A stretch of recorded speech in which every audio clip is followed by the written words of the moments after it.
High five. UFC heavyweight knockout machine Derek Lewis is the most powerful puncher in the entire 265-pound weight class, surpassing fellow jaw-jacking titans like Francis Ngannou, Stipe Miocic, and Alistair Overeem, just to name a few. That's according to former UFC champion Daniel Cormier. It was on my Twitter and I said, Derek Lewis has the most power ever, and somebody goes, Francis 1, Derek 2, Cormier said on his ESPN show. Everybody started going, Francis, Francis, Francis.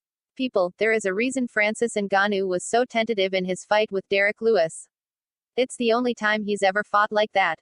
Francis just bull rushes everybody, from Stipe Miocic to Alistair Overeem. Almost a blatant disregard for them and their power.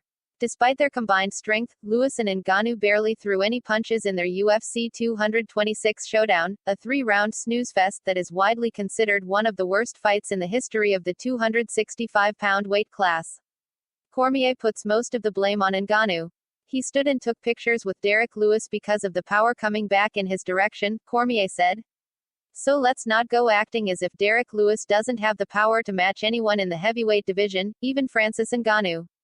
When you talk about knockouts, nobody has more than Derek, so how can you say that another guy has more power than him? And that's not a knock on Francis, that's just reality. With his thunderous knockout over Curtis Blades at UFC Vegas 19 last weekend in Las Vegas, Lewis tied Vitor Belfort for most knockouts in UFC history with 12. It should be noted that Cormier holds a submission victory over Black Beast at UFC 230, so the better Lewis looks, the better DC looks. Perhaps a Lewis vs. Ngannou rematch will settle this once and for all. Punch the like button and kick the subscription bell.